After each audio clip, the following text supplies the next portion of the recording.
Komika Bintang Emon kini tengah jadi sorotan publik lantaran menyindir pejabat dan pemerintah. Belum lama ini Bintang Emon membuat video bersama Najwa Shihab.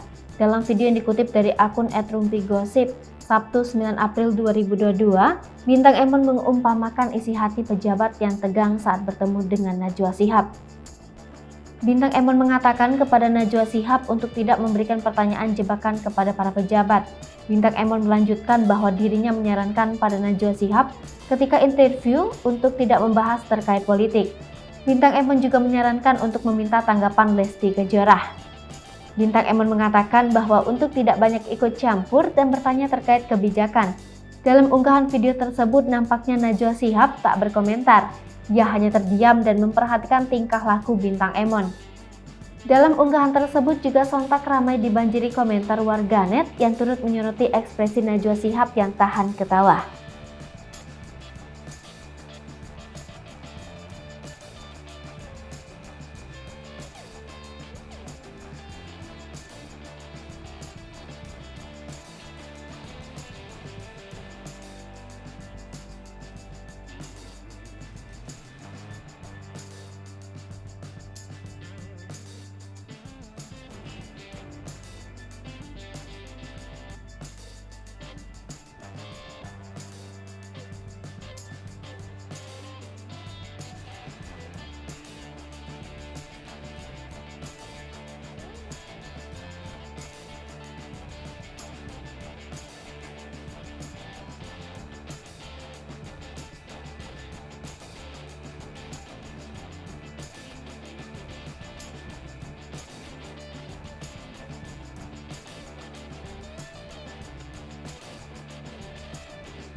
Hai pemirsa Sri Popo TV, jangan lupa komen, like, dan subscribe, serta tonton terus berita-berita terupdate